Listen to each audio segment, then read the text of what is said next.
ቴምር በልታችሁ ፍሬውን ትጥሉታላችሁ? እንግዲያውስ ትልቅ ስህተት እየሰራችሁ ነው። ይህ የምታዩት ፍሬ ከራሱ ከቴምሩ በላይ ድንቅ የጤና ጥቅሞች አሉት። ዛሬ ካይፌን የሌለውና ለጤና እጅግ ተስማሚ የሆነ የቴምር ፍሬ ቡና አሰራርን አሳያችኋለሁ። እኔ ዶክተር አማኑኤል ነኝ። እስከ ቪዲዮ ፍጻሜ ድረስ አብራችሁን ቆዩ። በመጀመሪያ ስለ ቡና አሰራሩ ከማየታችን በፊት የቴምር ፍሬ ድንቅ ጥቅሞችን በጥቂቱ ልንገራችሁ። ብዙዎቻችን ቴምርን በልተን ፍሬውን መጣል እንደ ልማድ ብንይዘውም የቴምር ፍሬ ግን ለጤናችን እጅግ አስፈላጊ የሆኑ ንጥረ ነገሮችን አጭቆ የያዘ የተፈጥሮ ስጦታ ነው። ይህ ፍሬ በውስጡ ከፍተኛ መጠን ያለው አንቲኦክሲደንትስ የያዘ በመሆኑ በሰውነታችሁ ውስጥ ያሉ ሴሎች እንዳይጎዱና ለተለያዩ በሽታዎች እንዳንጋለጥ ይከላከላል። በተለይ ለኩላሊትና ለጉበት ጤንነት ያለውን ፋይዳ ስንመለከት የቴምር ፍሬ ዱቄት የኩላሊት ጠጠርን ለማሟሟትና የጉበትንም ስራ ለማቀላጠፍ እንደሚረዳ በጥናት ተረጋግጧል። ከዚህም በተጨማሪ የደም ስኳር መጠንን የማመጣጠን ከፍተኛ አቅም ስላለው ስኳር ላለባቸው ሰዎች እንደ ጤናማ መጠጥ ያገለግላል። ሌላው ትልቁ ጥቅሙ ደግሞ ምንም አይነት ካይፌን ስለሌለው የልብ ምትን ሳይጨምርና እንቅልፍንም ሳይረብሽ በቡና መልክ ተዘጋጅቶ መጠጣት መቻሉ ለጤና ተመራጭ ያደርገዋል ማለት ነው። ስለ ጥቅሞቹ ከዚህ በፊትም ስለሰራውላችሁ ቪዲዮውን ተመልሳችሁ መመልከት ትችላላችሁ። እንዲሁም ደግሞ ኢንድ ስክሪን ላይ አስቀምጥላችኋለሁ። ስለ ጥቅሞቹ ታዲያ እችን ያህል ካለን አሁን የቴምር ፍሬ ቡናን እንዴት አዘጋጅተን መጠጣት እንችላለን የሚለውን ልንገራችሁ። በቅድሚያ የቴምርን ፍሬ ለቡናነት ለማዘጋጀት ቅድመ ሁኔታዎች አሉ። እነዚህም ቅድመ ሁኔታዎች ምንድናቸው? ማጽዳትና ማድረቅ ይኖርብናል። የቴምርን ፍሬ ለቡናነት ለማዘጋጀት የመጀመሪያውና ወሳኙ እርምጃ ፍሬዎቹን በአግባቡ ማጽዳት ነው። ቴምር ተለጣፊ ባህሪ ስላለው ፍሬዎቹ ላይ ቀሩትን የስኳርና የፋይበር ቅሬቶች ለማስወገድ ፍሬዎቹን ለብ ባለ ውሃ ውስጥ ለጥቂት ደቂቃዎች ዘብዝፎ ማቆየት ያስፈልጋል። ከዚያም በእጅ ወይም ደግሞ በለስላሳ ብሩሽ በማሸት ከላይ ያለውን ስስ ቆዳና ተለጣፊ ነገር ሙሉ በሙሉ ማስወገድ ይገባል። ይህ ካልሆነ በሚቆላበት ጊዜ የመቃጠልና የመምረር ባህሪ ሊኖረው ይችላል። በሚገባ ከታጠበ በኋላ ፍሬዎቹን በንጹህ ጨርቅ በመጥረግ እርጥበቱን ማስወገድና ለጥቂት ቀናትም በቀጥታ የፀሐይ ብርሃን በሚያርፍበት ቦታ ላይ ማድረግ ያስፈልጋል። በአጭር ጊዜ ውስጥ ለማድረግ ከፈለጋችሁ ደግሞ ኦቭን ውስጥ ለ10 ደቂቃ በዝቅተኛ ሙቀት በማቆየት ፍሬዎቹ ሙሉ በሙሉ ደረቅና ጠንካራ መሆናቸውን ማረጋገጥ ለቀጣዩ የመቁላት ሂደት ዝግጁ ያደርጋቸዋል ማለት ነው። ከዛ የምናደርገው በሁለተኛ ምንድነው? ፍሬውን ያደረቅነውን ማለት ነው መቁላትና መፍጨት ነው።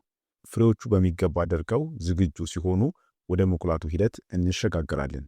መካከለኛ ሙቀት ያለው መጥበሻ ላይ ወይም ደግሞ ብረት ምጣድ ላይ ፍሬዎቹን በማድረግ እንዳይቃጠሉ አልፎ አልፎ እያማሰሉ መቁላት ያስፈልጋል።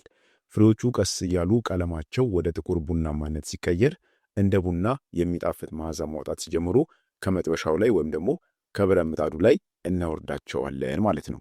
ዋናው ሚስጥር እሳቱ በጣም መበረታት የሌለበት መሆኑ ነው። ምክንያቱም ፍሬው ውስጥ ያሉት ጠቃሚ ዘይቶች ሳይቃጠሉ ቀስ ብለው መብሰል ይኖርባቸዋል። ማሳረር የለባችሁም ማለት ነው። ፍሬዎቹም በሚገባ ተቆልተው ሲቀዘቅዙ የነበራቸው ጥንካሬ ቀንሶ በቀላሉ የሚሰበሩ ይሆናሉ ማለት ነው።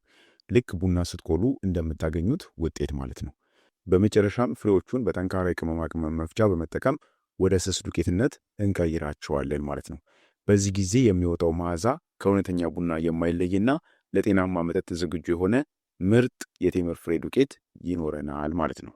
ይህን ካደረግን በኋላ በቀጣይ ምንድነው የምናደርገው? የቴምር ፍሬ ቡናን አዘጋጅቶ መጠጣት ብቻ ነው ማለት ነው። አሁን ያዘጋጀነው የቴምር ፍሬ ዱቄት ለጥቅም ዝግጁ ሆኗል ማለት ነው። ይህንን ጤናማ መጠጥ ልክ እንደተለመደው የሀገራችን ቡና በጀበና ፈልቶ ወይም ደግሞ በፈላ ውሃ ውስጥ በጥብጦ ማዘጋጀትና መጠጣት ይቻላል ማለት ነው። ለአንድ ኩባያ መጠጥ 1 ሻይ ማንኪያ የቴምር ፍሬ ዱቄት መጠቀም በቂ ሲሆን ለ5 ደቂቃ ያክል በዝቅተኛ እሳት ላይ ቢፈላ ጣዕሙና መዓዛው በደንብ ይወጣል ማለት ነው። ይበልጥ እንዲጣፍጥላችሁ ከፈለጋችሁ ደግሞ ጥቂት ቀረፋ፣ ዝንጅብል ወይም ደግሞ ወተት በመጨመር ለየት ያለ ጣዕም እንዲኖረው ማድረግ ትችላላችሁ ማለት ነው። ይህ መጠጥ ምንም አይነት ስኳር ሳይጨመርበት የራሱ የሆነ ለስላሳ ጣዕም ያለው ሲሆን ከካፌን ነፃ በመሆኑ በቀንም ሆነ በምሽት ያለምንም ስጋት ሊጠጣ የሚችል እውነተኛ የጤና በረከት ነው ማለት ነው። ስለዚህ በዚህ መልኩ አዘጋጅታችሁ መጠጣት ትችላላችሁ ማለት ነው። በጣም ቀላል የሚባል አዘገጃጀት ያለው ነው። ከዛ በኋላ ስለ አጠቃቀሙ ስነግራችሁ የተቆላውን የቴምር ፍሬ ዱቄት እንደ ቡና መጠጣት ብቻም ሳይሆን ሌሎች በርካታ ጠቃሚ የአጠቃቀም ዘዴዎችም አሉት።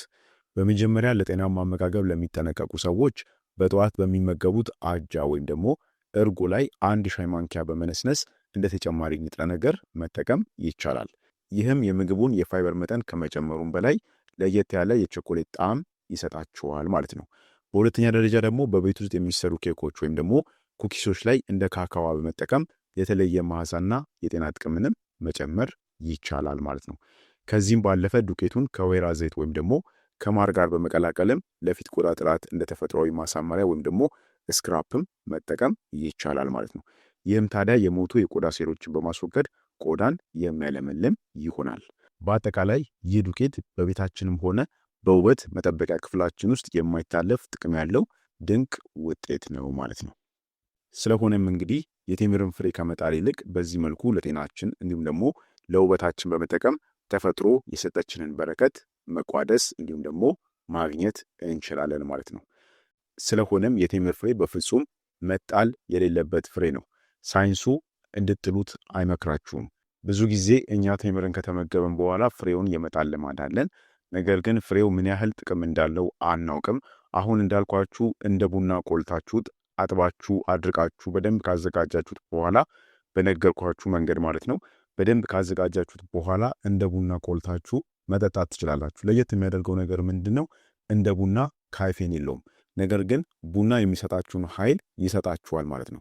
ይህ ማለት እንቅልፋችሁን ሳይነሳችሁ እንዲሁም ደግሞ ምንም አይነት ነርቫችሁም ላይ ምንም አይነት ጫና ሳያሳድር ልክ ቡና የሚሰጣችሁን ኃይልና መነቃቃት ይሰጣችኋል ማለት ነው። ስለዚህ ጠዋትን መጠጣት ትችላላችሁ፣ ቀንን መጠጣት ትችላላችሁ፣ ማታም ደግሞ ከመተኛታችሁ በፊት ከ1 ሰዓት በፊት መጠጣት ትችላላችሁ ማለት ነው። ምንም አይነት ጉዳት ወይም ደግሞ ተጽዕኖ የለውም። ከዚህም ባለፈም ደግሞ እርጎ ላይ ዱቄቱን ቆልታችሁ ካዘጋጃችሁት በኋላ ዱቄቱን ማለት ነው እርጎ ላይ በመነስነስም በዚህ መልኩም መጠቀም ትችላላችሁ።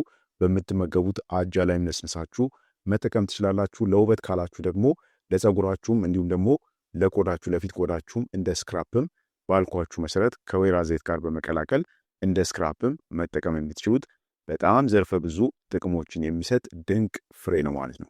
ስለዚህ ፈጽሞ ይህንን የመጣል ልማድ ከዚህ በኋላ ሊኖራችሁ አይገባም። የቴምርን ፍሬ በዚህ መልኩ እያዘጋጃችሁ የጤና ጥቅሞቹን ማግኘት ይኖርባችኋል ማለት ነው። ስለሆነም ይህ ቪዲዮ ጠቃሚ ሆኖ ካገኛችሁት ለሌሎችም እንዲደርስ ሼር እንዲሁም ደግሞ ላይክ ማድረጋችሁን አትርሱ። ለቻናሌም አዲስ ከሆናችሁ ሰብስክራይብ እያደረጋችሁ ቤተሰብ ሁኑ። በቀጣይ በሌላ አስተማሪ የጤና ቪዲዮ የምንገናኝ ይሆናል። እስከዛው በጤና ቆዩልኝ። ቻው።